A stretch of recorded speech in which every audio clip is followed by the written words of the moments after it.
नमस्कार दोस्तों। यहाँ म्यूचुअल फंड के बारे में फिर से मैं एक नॉलेज वाली वीडियो आप लोग के लिए लेकर आया हूँ। हेडिंग जैसा कि आप देख रहे हैं, mutual fund for life goals, यानी कि जीवन में, लाइफ में आपके अपने लाइफ और जीवन में जितने भी गोल्स हैं, क्या आप म्यूचुअल फंड के सहारे उसको अचीव कर सकते हैं या नहीं कर सकते। ये बहुत ही ज़बरदस्त प्रोसेस होता है म्यूचुअल फंड का, जिसमें आप वर्सेटाइल तरीका है, अलग अलग तरीके से आप इसमें म्यूचुअल फंड में इन्वेस्ट करके आप अपने जो गोल्स हैं, जैसे कि बच्चों की पढ़ाई हो गया, शादी हो गया, अपना घूमना फिरना हो गया, है ना, कहीं कुछ आपको रिटायरमेंट प्लानिंग करना है, तो उन सब चीज़ों के लिए एक म्यूचुअल फंड बेस्ट इन्वेस्टमेंट का तरीका होता है। तो आपको इसमें होता क्या है, जैसे मैं बार बार वीडियो पोस्ट कर रहा हूँ कि आपको इसमें एक एवरेज आउट होता रहता है, क्योंकि एक एसआईपी चलता रहता है और नीचे के भाव पे भी मिलता है, ऊपर के भाव पे भी मिल जाता है, तो इसके वजह से एक एवरेज आउट होता है। तो जो मार्केट रनिंग में चलता है और एक अच्छा मूवमेंट देता है, चाहे वो गिरावट में रहे या चाहे अपसाइड में रहे, आपको बैंक के एफडी से हमेशा ज़्यादा रिटर्न देता है। इसलिए म्यूचुअल फंड जो है,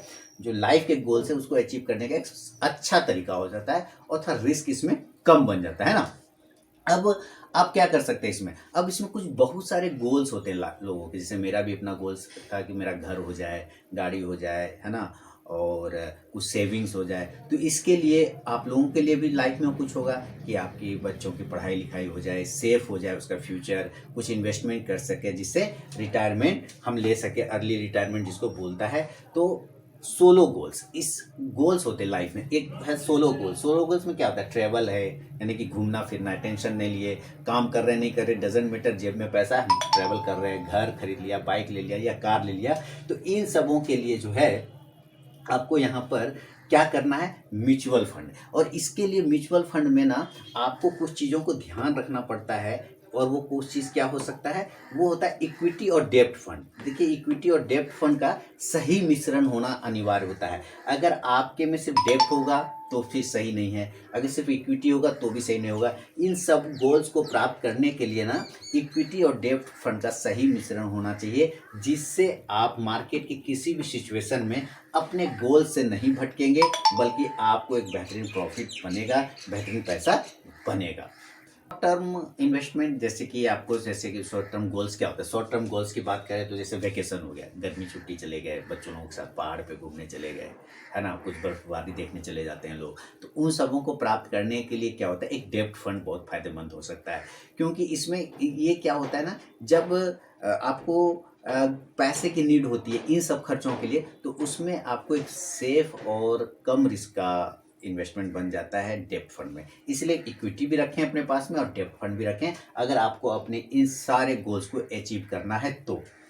इसके अलावा देखिए, दूसरा क्या है, दूसरा है आपके पास शादी के लिए बचत, है ना, वेडिंग गोल्स, शादी करना है। अभी मैं रिसेंटली, देखिए, मैं अपना पर्सनल आपको एक एग्जांपल दे रहा हूँ कि अभी मुझे किसी से बात हुआ, पता चला कि उन्होंने शादी के लिए भी कर्ज ले रखा है ना, शादी के लिए भी कर्जा ले रखा है, शादी करने के लिए भी कर्जा ले रखा है। तो सुन के थोड़ा आश्चर्य हो जाता है कि भाई, शादी के लड़की वाले लोग तो कर्जा लेते हैं, लड़के वाले भी कर्जा लेते हैं। तो मैं थोड़ा सा आश्चर्यचकित हो गया, और ये रियल बता रहा हूँ, किसी मेरे एक परिचित ने लिया, इसीलिए मैं इसको आपको सामने में रख रहा हूँ कि वेडिंग गोल्स, अगर देखिए, वेडिंग में खर्चे तो बहुत होते हैं ना, शादी में बहुत 32 तरीके के खर्चे होते हैं। तो उन सब खर्चों के लिए भी आप, जो कि 20 से 30 साल, ये कितना एज में, 20 से 30 साल में शादी होता है ना, 20 से 30 साल में लोग शादी करना चाहते हैं कि भाई हम इतना में शादी कर लें तो अपना काम फिनिश हो गया, 20 से 30 साल। तो उसके लिए भी आपको अगर बचत चाहिए वेडिंग गोल्स प्राप्त करने के लिए, तो इक्विटी और डेब्ट फंड एकदम सही मिश्रण इसमें भी होना चाहिए। बहुत ही ज़रूरी है इक्विटी और डेब्ट फंड का मिश्रण। तो शादी के लिए भी आप कर सकते हैं म्यूचुअल फंड में इन्वेस्टमेंट, उसके लिए बचत कर सकते हैं। इसके अलावा अब देखिए, अब जाइएगा घूमने फिरने, तो वो तो बात हो ही गया। बात है कि जब हमने घूमना फिरा, ट्रैवल किया, शादी हो गया, बाल बच्चे भी होंगे, तो बच्चों के लिए भी तो बचत चाहिए।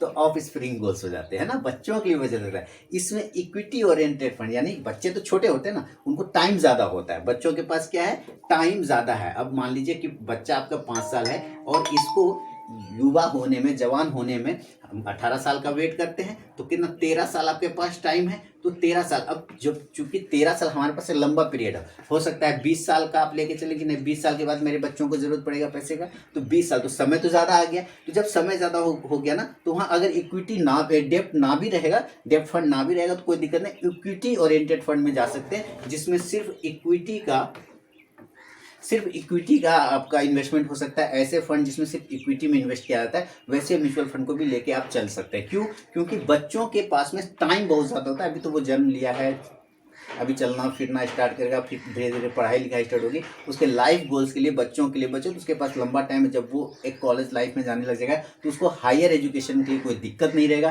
क्योंकि उसके लिए आपने पहले से ही जमा कर रखा है इक्विटी फंड में, पहले से ही एसआईपी स्टार्ट कर रखा है म्यूचुअल फंड में, तो उसको कहीं कोई दिक्कत नहीं होगा। तो बच्चों के लिए इक्विटी ओरिएंटेड फंड ज़्यादा बेहतर होता है ना, ये आपको ध्यान रखना है। इसके अलावा अगर हम बात करें रिटायरमेंट गोल्स, है ना, कि आप चाहते हैं कि 45 से 50 साल में आप रिटायर हो जाए, है ना, तो उसके लिए क्या होता है, ये गोल्स पे आपको ध्यान रखना है कि भाई 45 से 50 साल के बाद हम लोग घूमेंगे फिरेंगे, मस्ती रहेंगे, घर में बैठे रहेंगे और अपना छोटा मोटा धंधा पानी जो भी अपना घर परिवार चलाएंगे, हमें किसी के लिए काम नहीं करना पड़े। तो उसके वो एक गोल होता है हम लोग के दिमाग में कि हमें ये अचीव करना है। नहीं तो लोगों को देखिएगा 60 70 75 साल में भी काम करे जा रहे हैं, है ना, बिजी है, काम करे जा रहे हैं, समय कहता है कि भाई इस बुढ़ापे में भी काम करना पड़ रहा है। तो उन सब चीज़ों से बचना चाहते हैं तो इस रिटायरमेंट गोल्स पर फोकस रखिए। और इसमें आपको एक किताब बहुत हेल्प करेगा। आपने अगर इस किताब को नहीं पढ़ा है, रिच डैड पुअर डैड, तो उसको जरूर पढ़िएगा। तो अर्ली रिटायरमेंट अगर आप लेना चाहते हैं तो उसमें भी आप म्यूचुअल फंड का सहारा ले सकते हैं।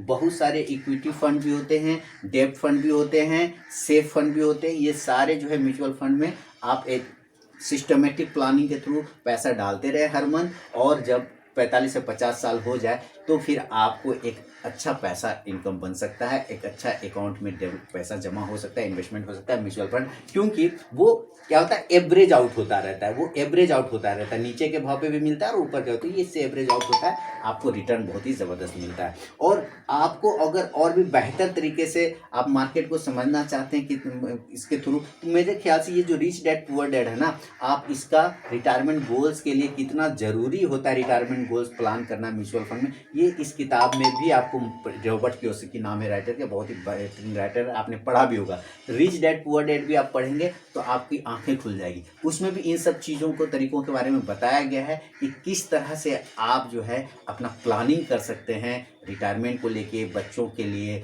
बिना 24 घंटा किसी के काम किए बगैर, किसी के काम के, किसी के अंदर में काम नहीं करना है, अपने लिए काम करना है। इन सब चीज़ किताबों में बताया गया। लेकिन फोकस आपको यहाँ पे रखना है कि अगर आपके ये सारे गोल्स है, रिटायरमेंट गोल्स है, बच्चों के लिए बचत करना चाहते हैं, शादी के लिए, और साथ ही ट्रैवल, कार, बाइक, होम जो भी लेना चाहते हैं, तो उन सब के लिए आपको इक्विटी और डेब्ट फंड में आप जा सकते हैं।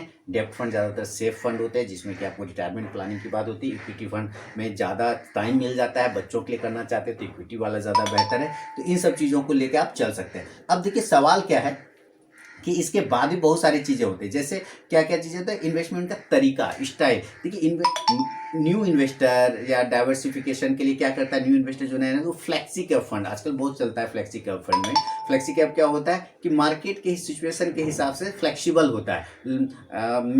मिड कैप से स्मॉल कैप से लॉन्ग, ये ब्लू चिप, उसमें वो कन्वर्ट करता रहता है खुद ब खुद, इसलिए उसको फ्लेक्सी कैप फंड बोला जाता है। आप उसको ले सकते हैं, उसमें भी पैसा डाल सकते हैं, उसमें भी उसकी स्टेबिलिटी, क्योंकि मार्केट वाइज शिफ्ट हो जाता है तो उसमें थोड़ा सा फ्लक्चुएशन का कम असर पड़ता है। आप जैसे ही मार्केट ऊपर जाता है तो वो शिफ्ट हो जाएगा, मिड कैप में नीचे आया तो लार्ज कैप में, इस तरह से वो शिफ्ट करता रहता है। और दूसरा क्या होता है कि जो एक्सपर्ट लोग होते हैं जो सलाह देते हैं, आप उसका उपयोग करिए। इसमें बहुत सारे वेबसाइट वगैरह हैं, बहुत सारे आपके ये ब्रोकर वगैरह हैं, एंजल वन जैसे हैं, ये सब जो मैनेजमेंट कंपनी का फंड मैनेजर से, एंजल वन से आपको बार बार मिलता रहता है। देखिए मैं कोई पर्सनल ये सलाह नहीं दे रहा हूँ कि एंजल वन में ही जाना, आपकी मर्जी, मैं एक एग्जांपल दे रहा हूँ आपको, ठीक है। दूसरा है कि वैल्यू और ग्रोथ इन्वेस्टिंग, वहाँ पे भी आपको ये देखना रहता है कि आपको वैल्यू और ग्रोथ इन्वेस्टिंग के अंतर को समझना होता है कि वैल्यू इन्वेस्टिंग क्या है और ग्रोथ इन्वेस्टिंग क्या है। आप उन सब चीज़ों को स्टडी के माध्यम से समझ सकते हैं। स्मॉल कैप निवेश अभी अब बहुत चला है मार्केट में, स्मॉल कैप में ज़बरदस्त तेजी, स्मॉल कैप में ज़बरदस्त तेजी। तो स्मॉल कैप का जो पीरियड होता है, चलिए मैं आपको बताता हूँ। स्मॉल कैप का जो पीरियड होता है वो 8 से 10 साल माना जाता है कि भाई इतना पीरियड के लिए अगर करना चाहते हैं, ईयर है ना, ईयर्स, 8 से 10 साल, तो आप स्मॉल कैप में जाएं, वो वहाँ पे देखें, वहाँ पे आपको एक नियमित लाभ मिलेगा, एक बढ़िया लाभ मिलेगा, क्योंकि स्मॉल कैप में तेजी लंबे समय में बहुत ज़्यादा बना के देता है, एक अच्छा तरीके से देता है। तो अगर आप चाहे सिंगल हैं, चाहे हाउस वाइफ हैं, चाहे परिवार वाले हैं, कुछ भी हैं, आप इन सब चीज़ों के लिए प्लानिंग कर रहे हैं तो एक म्यूचुअल फंड अलग अलग कैटेगरी का आपके पास होना चाहिए। एसआईपी चलते रहना चाहिए जिसमें आपको आने वाले समय में बेहतर रिटर्न बना दे सके और इन सब गोल्स को प्राप्त करने में मदद कर सके। तो उम्मीद है दोस्तों ये म्यूचुअल फंड वाला वीडियो आपको पसंद आया होगा। कमेंट करें, फीडबैक करें और मैं मिलूंगा आपसे नेक्स्ट वीडियो में। तब तक के लिए बहुत बहुत धन्यवाद।